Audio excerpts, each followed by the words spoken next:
Hey, Johnson, are you sure about that? Are those calls real? What are you doing? Sit down. You're annoying me.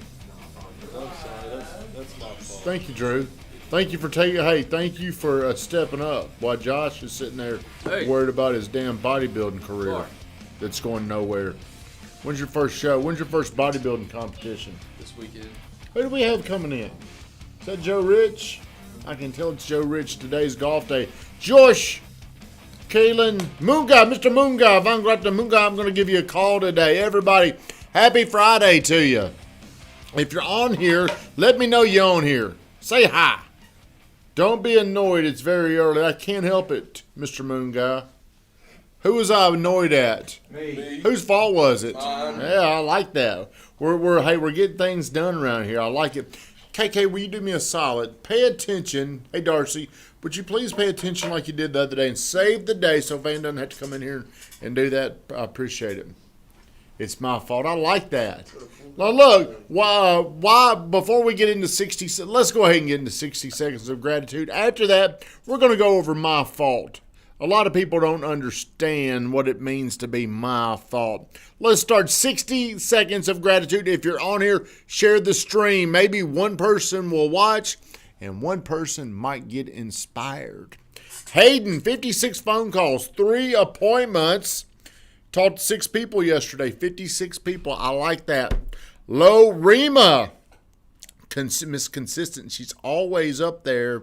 She's always up there in the top 3, 54 people. She called 7. She talked to over an hour. Josh, you're a little short. What happened? It's my fault. That's I know. What happened. It's my fault. I'll let you leave early. Whenever Hayden leaves early, he calls. Don't you, Hayden? Hello, are you on here? Whenever Hayden leaves, he calls from the phone. Calls from his truck. Did you know you could do the same thing? Well, you didn't do much of it. Yeah, I know. You came up short. Noah, 50 calls. Good day. Andre, 51. I like it when we see the Cadillac hit 51. It's special. When he does it, whenever Andre does it, good things happen to him. Kaylin, never mind. Moon Guy, hey, he set 1 appointment. Gracie's in here, and she said today she's going to get back up on this. Can you get back up on this leaderboard? I'd be honored. I would be honored if you get up there as well. So, hey, why do I want everybody to understand and believe it's always their fault? Some people have struggled with adopting that mentality. Go ahead. Because when everything is your fault, it puts your mindset and you're in control of everything. You can achieve a lot more. Like you can change the world whenever you believe it's up to me. You're still struggling with that, aren't you? It ain't my fault. Does it huh? Say what? Just looking at the sideways here. Oh, that's fine. Are you starting to understand and adapt to that idea? Are you sure? That's easier every day. Does it? So what we're saying, Gracie, is I want you to feel so powerful that no matter what he does, you could have affected that. Imagine how big you feel. See, most people are not going to want to admit to themselves. And what it does is it shrinks them down into this little insecure person. I want you to grow up and I want your brain to think so big. You're late is my fault. I apologize. Should have called you. That's what I should have done. So what we're talking about this morning, are you in search of greatness? When I was y'all's age, I was in search of alcohol. I was in search of good times. That's what I was focused on. Everybody in this room, hey, you're not 25. You're a little over 25, aren't you, Lorena? Just a little. So am I. I apologize you're not younger. It's my fault. But I, at your age, had no idea about getting better. I don't even know if it was around. I didn't have YouTube. I went to college 5.5 years. I got a psychology degree. But that was it. That's when my learning stopped. Was that your idea of getting better going to school? I don't even know if that registered during that time. I just thought, hey, I got to do this. Were you just going through the motions? Yes. Doing what you were Yeah, told? but I was around some people that I was getting exposed to the life that I wanted, But I didn't have the skills. I didn't have the drive. I didn't have the courage, the confidence, the commitment to get there. So that started changing for me when I was about 35. I had to move in with my mama, little 12 by 12 jail cell. And this one guy came in, well, he was already a friend of mine, but his name was Tony Woodall. Somebody tag Tony Woodall if you're friends with him. But Tony taught me about everything great grows from the inside. Everything before that I seeked was on the outside. Car, house, money. See, I didn't understand these invisible assets now, which we can really trace back to courage, confidence, and commitment are all born on the inside. Confidence and on the outside. You know, whenever you see people that are good looking, growing up, if they're good looking, oh, I'm confident. Why would I be insecure? I'm good looking. Has nothing to do with confidence. Nothing to do with it. Everything was born on the inside. And at first, I resisted. At first, I didn't understand until I just said, you know what? That's what I'm going to do. I'm going to focus all my effort, all my attention on the inside. I'm going to grow my confidence, my self-belief inside.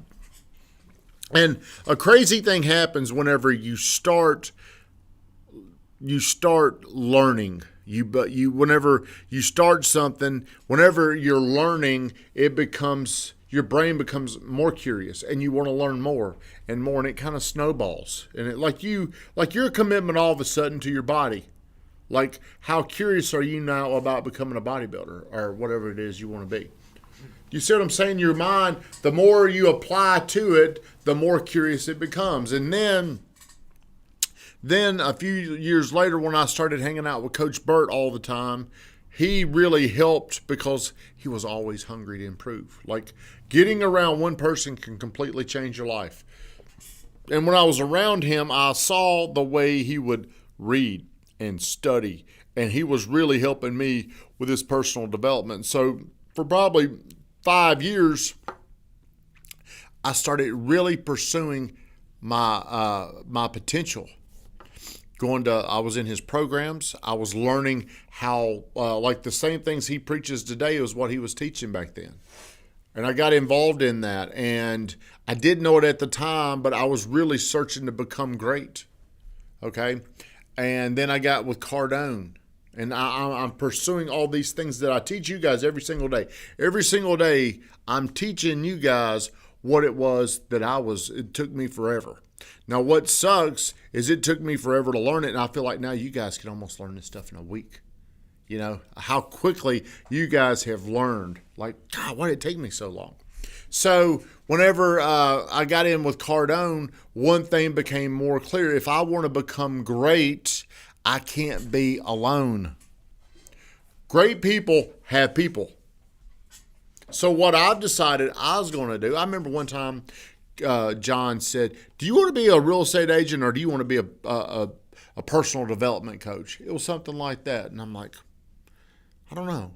So what I did is I decided I'm going to take a real estate team, a real estate company, and become the coach. See, I look at y'all like I'm your performance coach. I don't look at you like whenever we get together, we talk about real estate, do we? I talk about how do I help grow you. And whenever I can trick your mind into adapting what I want you to, the next thing you know, you grow. Like look at Hayden. I was telling somebody I was Hayden when I was 25. I mean, me and him, I didn't have a kid, but I had a lot of ability that I could grow into, but I really didn't have the grit to come in and hit these little bitty targets. So you're getting a little bit better, aren't you? So as those targets become more consistent that you're hitting, the other thing starts to grow. So I can see you. I can see Noah. We're going to see it with you. I've seen it with these two guys. Like when you come in and you watch Josh or Drew, John Jones is Mr. Murfreesboro Real Estate, and he comes in and he gets blown away by watching Josh, the Swedish kid, Josh. What is it that he sees? It's like, man, damn, that's good. I just carved my heard. It's the way I talk. Well, he sees a system where every single day there's people here that help you become great, whether you want to do it or not. Every single day we come in here and we do a lot of things that every day you think you know. Like me and Van were talking and somebody said, well, I already know that. I've already heard that. Well, you may have already seen this. You may have already heard this, but can you get into an actual scenario? You like that word? And perform what you were taught. Like I could sit here and you could show me, good catch, kid. You could show me how to swing a golf club. Is it done, Van? We're rolling. Hell, I'm in the dark. This is how most of my life was. I'm used to it. The dark don't bother me. I couldn't see my life. Couldn't even see it. Good morning, Ashley. But like somebody, Joe Rich could come in here and he could show me how to swing a golf club, right? What's going to get me better? Him too. Actually doing it. Do it over and over and over again.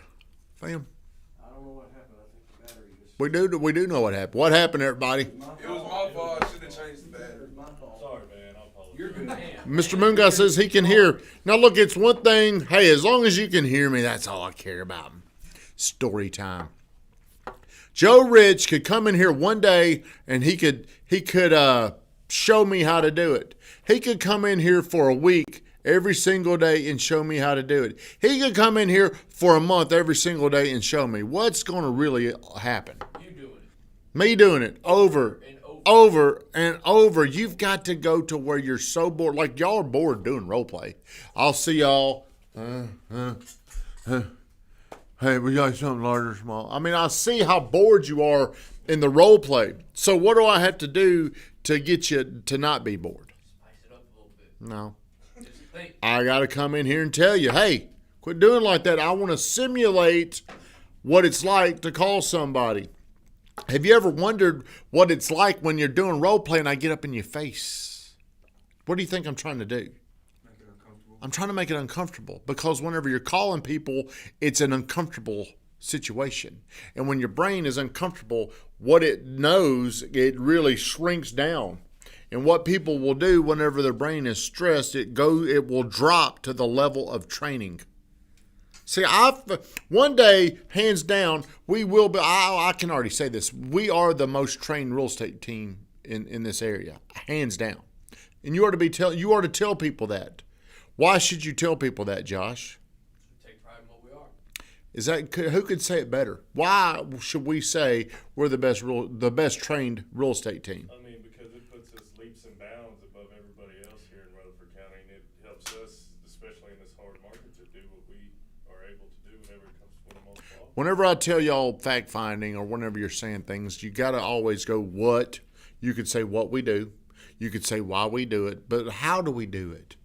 See, whenever you're trying to sell this, if you had to say what is it that we do that other people don't? Why? That's what I'm looking for right now. Why would we say we're the best trained team? Because no other real estate team in the county or anywhere, I'd say, around here comes in every day and trains on the things that they're. We come in on Saturday. We We come in on Saturday. You go ask other people, like I would say 99% of realtors don't know how to overcome objections. They don't know how. They don't have a systematic way that they've been taught that they duplicate over and over and over. That's how you chase greatness. You become great before the situation happens. Was Tom Brady great before the Super Bowl rings, or was he great after? Before. Way before. See, I think he prepared himself to become great before he was recognized. The recognition happened when he won his first Super Bowl, and then he's done it 6 more times. Greatness is built, and I think the way it is built is first off by you becoming great. And then you start teaching other people. See, we can keep duplicating this process. I brought in Weatherman, Shawan. We can duplicate this. You can duplicate this. You could have a Josh. You could have your own little Josh. You could have your own little Josh. It can be duplicated over and over and over. But here's what's going to determine how good they are. How much time and attention you're putting into getting them great. How often do I ask you, is he helping you? Every day, multiple. Okay, there's one reason why I'm asking. Because I know he's not doing what he needs to, and I'm trying to see if you think that's enough. I know it ain't enough. How many times did he call you yesterday? Probably 3. What did he do? Did he tell you something to do, or did he ask you stuff?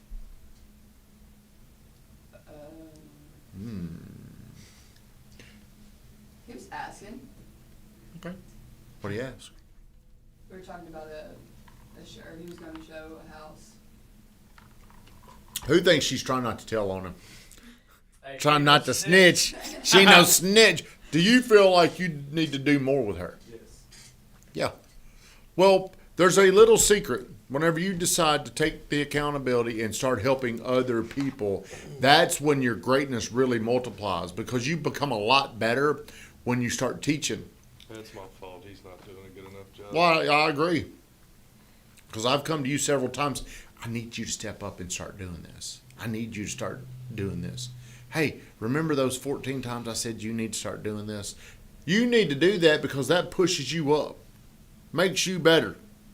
So if you want to become great, you got to learn it, and then you got to teach it. Have a great day, everybody, and a great weekend.